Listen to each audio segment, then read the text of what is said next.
It's now become clear that Donald Trump will probably be the nominee for the once grand old party.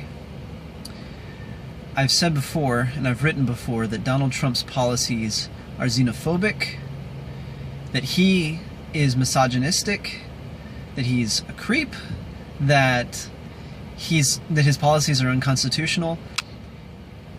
His supporters have heard all of this, and they either deny it or they don't care.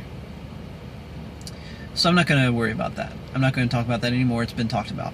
What I want to talk about is the fact that even though his policies are xenophobic and unconstitutional, and even though people don't care, it's important to note that his policies won't work. They won't. Number one, his wall. Trump wants to put a wall on the entire border. Now, we do have walls on many parts of the border. Those are parts that have high accessibility. People can get to them. Those parts are also patrolled by Border Patrol agents. You see, walls are useful in those parts because, in conjunction with the patrol of agents, people can get caught while crossing them.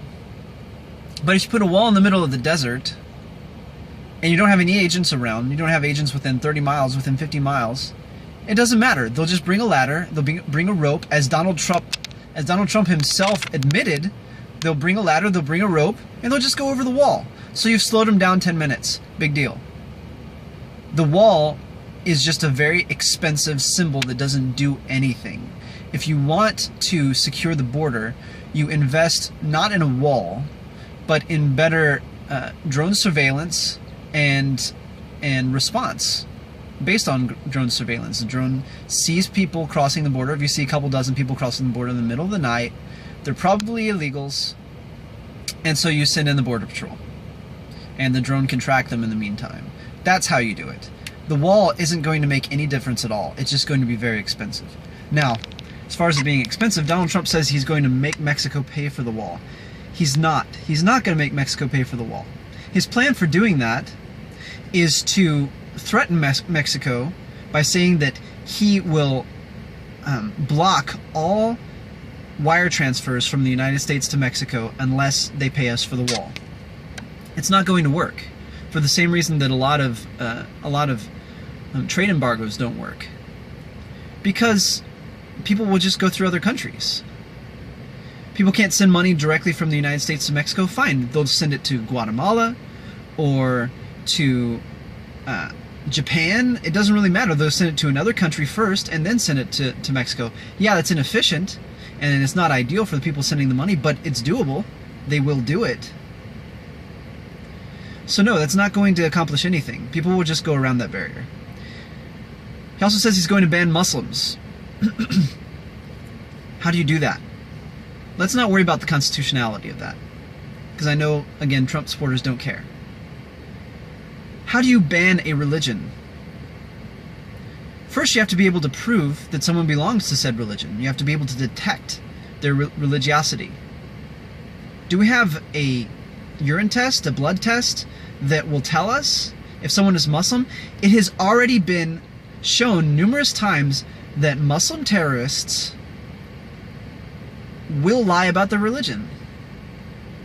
Why would they not lie about the religion to come into the country? One can say, oh, but we could do it by banning all travel from Muslim majority countries. Okay, well, first off, not everyone in those countries is Muslim. Second, there are plenty of countries with large Muslim populations that are just not the majority. For instance, India. For instance, France. How are you going to ban Muslims from coming from those countries? It doesn't make any sense. There is no way to ban Muslims from coming to this country. It is impossible. Think about it for 2 seconds. It is impossible. Next, Donald Trump says that he wants to close down some mosques. Mosques where hateful teachings are occurring. Now,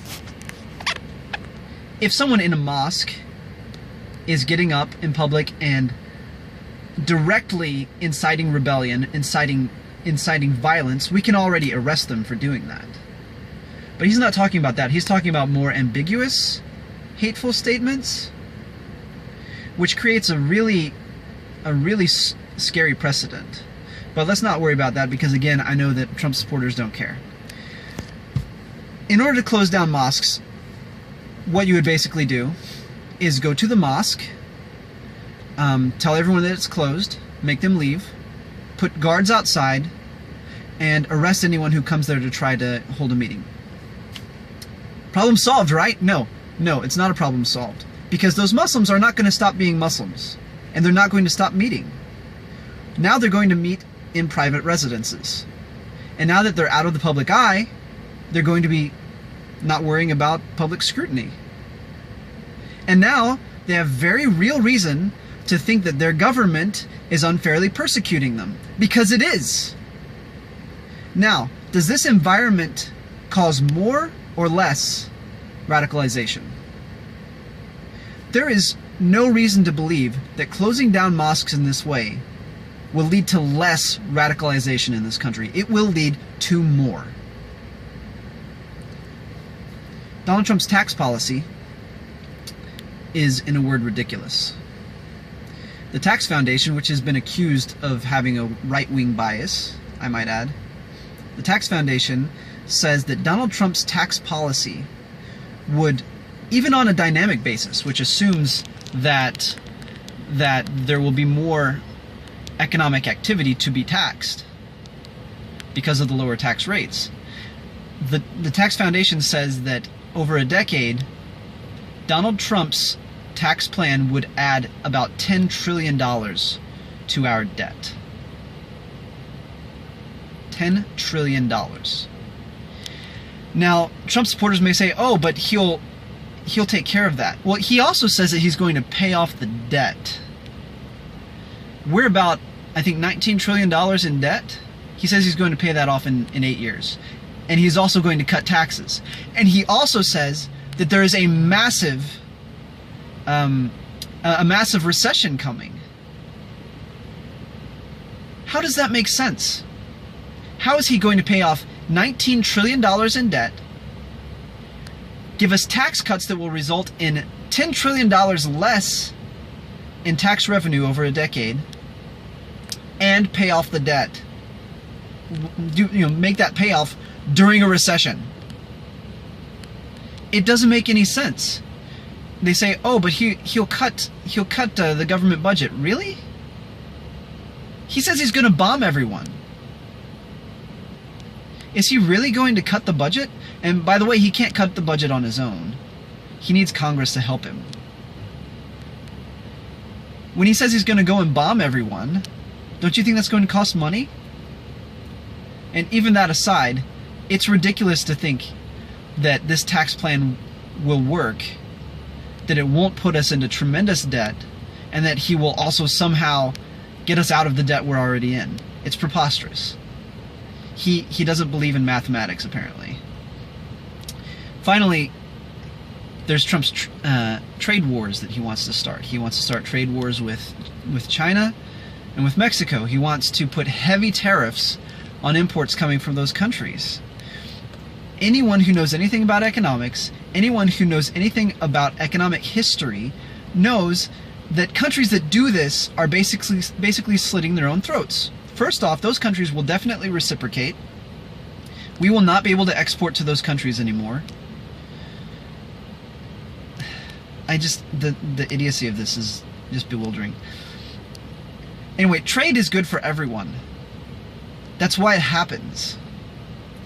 Don't tell me you believe in market economics when you're against trade. Trade is good. I don't like trade policies that give special privileges, special powers to multinational corporations. I don't like that, but as a basic thing, I like free trade because I believe in market economics. Donald Trump doesn't understand basic economics. This will not work. Look, like I said, Donald Trump's policies and his attitudes are xenophobic, they're unconstitutional, But even if you don't care about that, you have to realize they're not even rational. They're really not.